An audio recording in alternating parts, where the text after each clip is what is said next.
In other news, the former local and federal law enforcement officer who is accused of smuggling drugs and tampering with the jury in the trial of Juanita Moser and Raymond Martinez is now asking that District Court Chief Judge Tydingco-Gatewood be disqualified from overseeing the case.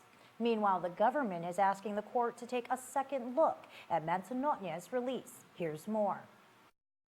The motion for recusal of Chief Judge Tydingco-Gatewood is on the grounds that the Chief Judge outlined, quote, compelling evidence of alleged jury tampering by John Boom Mantanona in a written decision as it relates to the second trial of the alleged drug smuggling couple Moser and Martinez.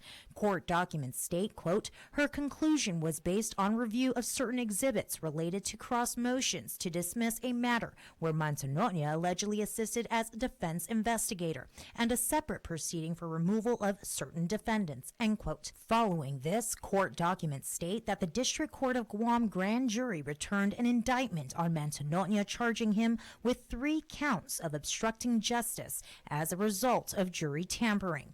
Because Chief Judge has personal knowledge of the disputed evidentiary facts and exhibits, Mantanona argues that the federal mandate requires Tydingco-Gatewood from presiding as a judge in his case.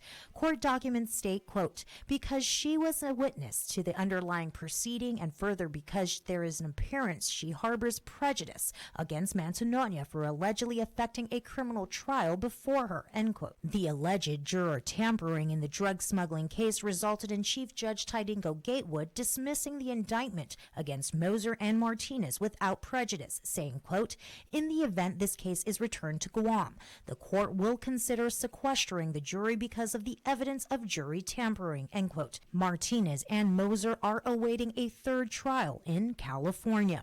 The motion for recusal is not the only development in the case. It appears that the government wants Mantanona back behind bars.